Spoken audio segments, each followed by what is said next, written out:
ఈ మధ్య కొంతమంది కేటుగాళ్లు కష్టపడకుండా ఈజీ మనీ కోసం ఎన్నో రకాల అక్రమాలకు తెగబడుతున్నారు. చైన్ స్నాచింగ్, డ్రగ్స్ వ్యాపారం, అక్రమ ఆయుధాల స్మగ్లింగ్, బెదిరించి డబ్బు వసూలు చేయడం, హైటెక్ వ్యభిచారం, ఇలా ఎన్నో రకాల దందాలు చేస్తూ ఎంతో మందిని మోసం చేస్తున్నారు. కొంతమంది తమ మాట వినకుంటే హత్యలకు కూడా పాల్పడుతున్నారు. కొంతమంది సైబర్ నేరగాళ్లు ఉన్న చోటే కూర్చొని లక్షలు కోట్లు మాయం చేస్తున్నారు. ఇలాంటి వారి చేతుల్లో సామాన్యులే కాదు, సెలబ్రిటీలు, రాజకీయ వ్యాపార దిగ్గజాలు కూడా మోసపోతున్నారు. తాజాగా ఓ ప్రముఖ నటి సైబర్ కేటుగాళ్లు వలలో చిక్కి దారుణంగా మోసపోయింది. వివరాల్లోకి వెళ్తే తెలుగు, హిందీ, తమిళ, మరాఠీ భాషలో నటించి ఎన్నో అవార్డులు గెలుచుకున్న ప్రముఖ నటి అంజలి పాటిల్ టాలీవుడ్లో నా బంగారు తల్లి చిత్రంలో లీడ్ రోల్లో నటించి విమర్శకుల నుంచి ప్రశంసలు పొందింది. ఈ చిత్రానికి నంది అవార్డు కూడా వచ్చింది. ఈ సినిమా తర్వాత అంజలి పాటిల్ మరే తెలుగు మూవీలో నటించలేదు.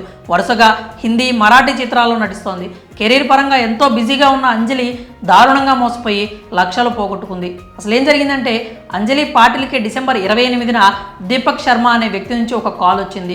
ఫెడెక్స్ ఉద్యోగి అంటూ దీపక్ తనను పరిచయం చేసుకున్నాడు. అంజలి పాటిల్ అనే పేరుతో ఉన్న ఒక పార్సిల్ డ్రగ్స్తో తైవాన్లో పట్టుబడిందని అన్నాడు. ఆ పార్సిల్లో ఆధార్ కార్డు కూడా ఉందని అన్నాడు. దీంతో ఒక్కసారిగా షాక్ గురైంది అంజలి. ఎవరో తన ఆధార్ కార్డును దుర్వినియోగం చేస్తున్నారని భయపడిపోయింది.